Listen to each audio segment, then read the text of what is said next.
Hello बच्चों, let's read the question. In the given figure, AM is to MC is equals to 3 is to 4, BP is to PM is equals to 3 is to 2, and BN is equals to 12 centimeter. Then AN equals to, यहाँ पे इस figure में हमें AN की value find out करनी है. हमको दे रखा है AM is to MC is equals to 3 is to 4 and BP is to PM is equals to 3 is to 2 and the value of BN is 12 centimeter. Options are A option is 10 centimeter, option B is 12 centimeter, option C is 14 centimeter and option D is 16 centimeter. तो सबसे पहले बच्चों हम लोग की concept discuss करेंगे इस question में. सबसे पहले की कॉन्सेप्ट देखते हैं.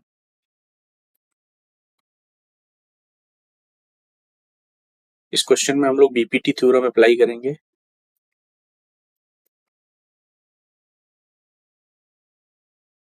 इस थ्योरम के according if a line is drawn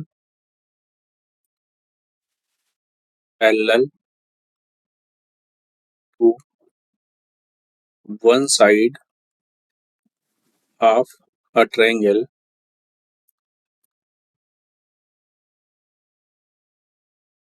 intersecting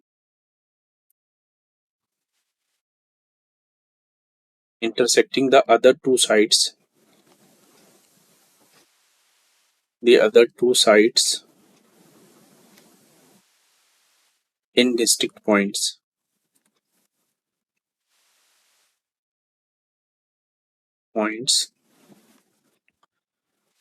Then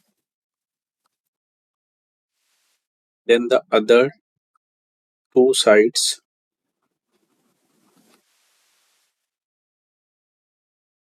are divided in the same ratio. तो इस थ्योरम के अकॉर्डिंग अगर किसी ट्रायंगल में एक साइड के पैरेलल कोई लाइन हम ड्रॉ करते हैं तो वो लाइन जो है उन दोनों साइड्स को जहाँ पे डिस्ट्रिक्ट पॉइंट पे जिस डिस्ट्रिक्ट पॉइंट पे वो इंटरसेक्ट करता है वो उनका जो रेशियो होता है साइड्स का वो इक्वल होता है. दैट मीन्स अगर हम लोग इस तरह से ड्रा करके देखें, सपोज करो ये कोई ट्रायंगल ए बी सी है और यहाँ पर कोई लाइन हमने ड्रॉ किया पैरेलल टू बी सी, यानी this line is parallel to this line B C. Suppose करो ये एम एन है, line M N is parallel to B C. तो यहाँ पे हम कह सकते हैं A M is to M B is equals to A N is to N C. ये होता है हमारा बीपीटी थ्योरम. इसी थ्योरम को हम लोग यूज करके इस क्वेश्चन को सॉल्व करेंगे. तो सबसे पहले हम लोग यहाँ पे कुछ कंस्ट्रक्शन करेंगे. सपोज करो ये फिगर हमने फिर से ड्रॉ किया. ये हमारा ट्रायंगल है ए बी सी.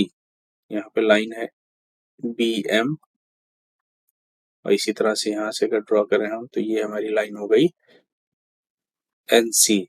और सी एन और बी एम एक दूसरे को जहाँ पे इंटरसेक्ट कर रहे हैं उसको पॉइंट हमने बीपी दिया. यहाँ पे हम लोग एक कंस्ट्रक्शन करेंगे. इस लाइन सी एन के पैरेलल एक लाइन ड्रॉ करेंगे हम लोग यहाँ से एम से. इस तरह से कंस्ट्रक्शन करेंगे लाइन एम आर. यहाँ पे लिखेंगे draw a line M R parallel to N C. इस सी एन लाइन के पैरेलल हम लोग एक लाइन ड्रॉ करेंगे जो कि हमारी लाइन होगी एम आर. इस तरह से ये कंस्ट्रक्शन करेंगे. इसके बाद क्या करेंगे हम लोग जो पहला ट्रायंगल हम लोग लेंगे वो है triangle B M R. Triangle B M R की बात करें अगर हम तो यहाँ पर हमें मिल रहा है M R is parallel to side P N, यानी एम आर के पैरेलल हो गया पी एन. तो यहाँ पर हम बीपीटी थ्योरम अप्लाई करेंगे तो हमें मिलेगा BP ratio P M is equals to B N ratio N R. ठीक है. अगर हम क्वेश्चन की बात करें तो यहाँ पर हमें जो दे रखा है BP is to P M is equals to 3:2 दे रखा है। इसके अलावा जो साइड दे रखा है BN, उसकी वैल्यू है 12 सेंटीमीटर। इन वैल्यूज को पुट करते हैं तो यहाँ से मिलेगा 3 divided by 2 is equals to 12 divided by NR। इसको सॉल्व करते हैं, 3 4 जा 12, दैट मीन्स यहाँ से हमको मिल जाएगा NR की वैल्यू 4 2 जा 8 सेंटीमीटर।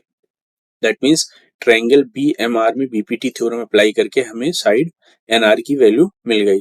इसी तरह से अगर हम बात करें इन ट्रायंगल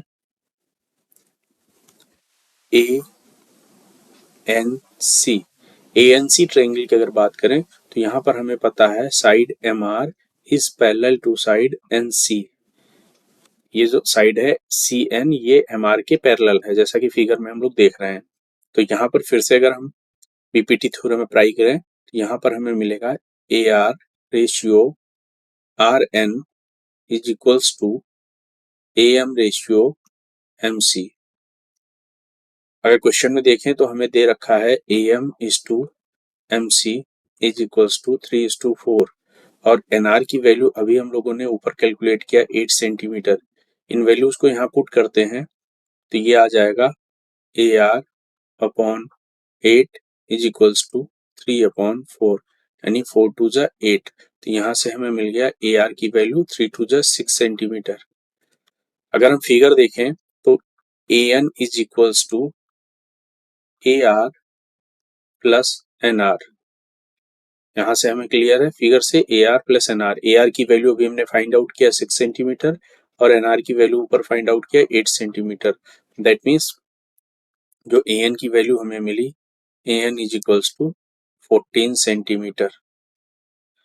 यानी जो क्वेश्चन में हमें फाइंड आउट करना था the value of AN is 14 centimetre. That means option C is the correct answer. तो इसका जो फाइनल आंसर होगा वो होगा option C, that is 14 centimetre. ये हमारा फाइनल आंसर होगा। I hope you all understood it well. Thank you and all the best.